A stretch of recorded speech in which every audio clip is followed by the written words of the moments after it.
Hey guys, welcome back to Rossoneri TV. I'm Gio and I'm with Adamo today for the pre-match hangout ahead of AC Milan, Hellas Verona, which will start and kick off in just a few minutes at the Stadio San Siro, of course. Guys, very important match for both of these teams. AC Milan need a win after that very disappointing draw against Cable last weekend, 0-0. And of course, Verona, they're not doing so well in the standings. A win will do them wonders, where they're really close to the relegation zone, and there's just a big cluster of teams in that zone, actually. Therefore, the 3 points will be vital for them. But without any further ado, guys, let's take a look at the starting lineup, because there are a lot of surprises comparing to what we mentioned in the match preview. Some things are quite unexpected, some things were more expected, but let's take a look and let's discuss about this lineup. Let's start off with the goalkeeper, Diego Lopez in net. Of course, no surprise in that. Now, let's start off now with the defense, because Bonera starting on the right, the return of Maxes with Paletta in the center backs, and Antonelli on the left. So I'm going to stop myself right there. And Adamo, I'm going to ask for your opinion on that defense, because many people are arguing on the fact that Maxes shouldn't even be allowed to start in some games after what we have seen against Lazio, match ban. And now he's being reintegrated as a starter, as he's been given another lifeline, really, from Inzaghi. What do you make out of this matter? What do you think on this decision by him? I don't really think it's the right decision, even though Maxes kind of paid his dues in the suspension.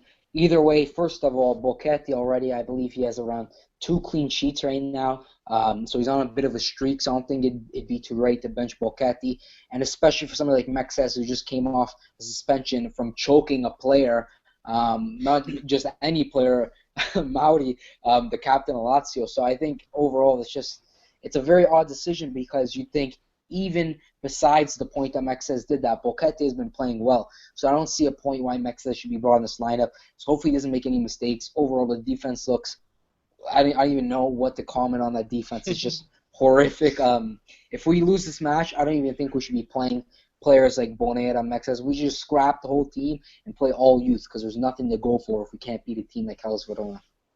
Yeah, honestly, it's a big joke how every week we're still rotating players and we can't even be on a fixed lineup on the 26th round, guys. I mean, what's happening with this team, guys? 26 games in, the team still doesn't have clear ideas, the team still doesn't know what the hell to do, and we keep switching players left and right without making any proper sense.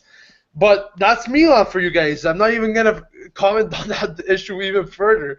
And let's take a look at the midfield now, where I had mentioned that De Jong and Montolivo were going to miss this match due to injuries, and therefore this is the starting midfield. Polvi on the right, Muntari, oh yes, we just didn't miss him enough. Muntari in the middle, Bonaventura on the left.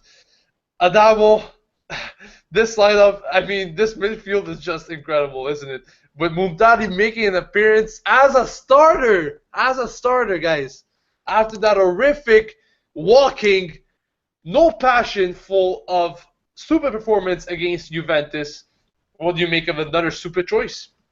Oh, what a great choice by people. I mean, this is a decision that every coach has to make. You know, when a player plays terrible, you got to bring him back in right when he's available. You know, a player like Muntari is the guy you want in the lineup. But in all seriousness, I don't know what Inzaghi is thinking right now.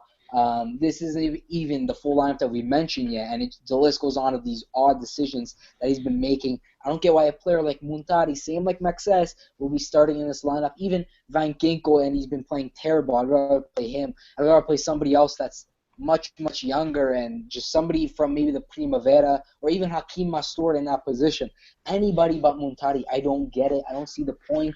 What do you gain from playing somebody like Muntari? All you get is yellow cards, misplaced passes, losing possession that leads to goals. So it's nothing positive. I'd rather play like a 10-year-old in center midfield than Muntari. It makes no sense. Let's see if he will have another performance with his wheelchair today on the field or not. Or maybe he'll be on crutches. We'll see what happens. Anyways, guys, let's move on to the forwards now, where this is where the biggest surprise really happens, because Bonaventura was supposed to play as the trequartista in this formation. However, Inzaghi actually shifted him on the left now, as I had mentioned. And as you could tell, once again, I mentioned it. Guys, rotation of players, change of players, left and right. No one is ever going to play 2 games in a row in the same position in this team. It's just ridiculous. I've never seen a team like this in my life. Anyways, Menez will be playing as the trequartista. And up front, the biggest surprise is Pazzini getting his first start since God knows how long.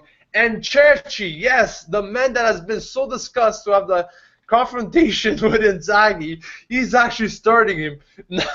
I don't even know where to go with this, but now what do you make with this starting lineup really in total sense? I don't understand where the forwards are even coming out. I mean, who would have thought Pazzini and Cerci before today? Well, I mean, just like the Muntari situation, is just what you want in your starting lineup. You need those points, so bench your best player. It's what you need in the lineup to go further on in the table. It's just something you need, much like Max says, much like Muntari. You need to play Pazzini instead of Destro. You know what? I don't even know why he's playing Paletta. Why don't we have Zaccardo in that lineup? It makes no sense to me. Come on. As a striker. Exactly. You got to do some of these things. But, again, just makes absolutely no sense. I get maybe Pazzini might be upset, and I get we're facing a low-level team.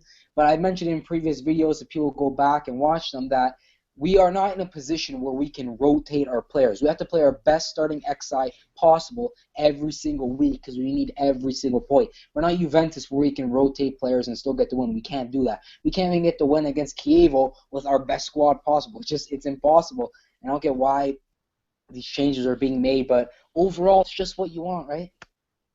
Yeah, and let's see if those changes will actually make a difference or not, because today we'll see a new duo up front, and we'll see if Cerci and Pazzini can actually make some goals, because we haven't seen any goals as of late. I mean, 0 goals, guys. 0 goals against Chievo.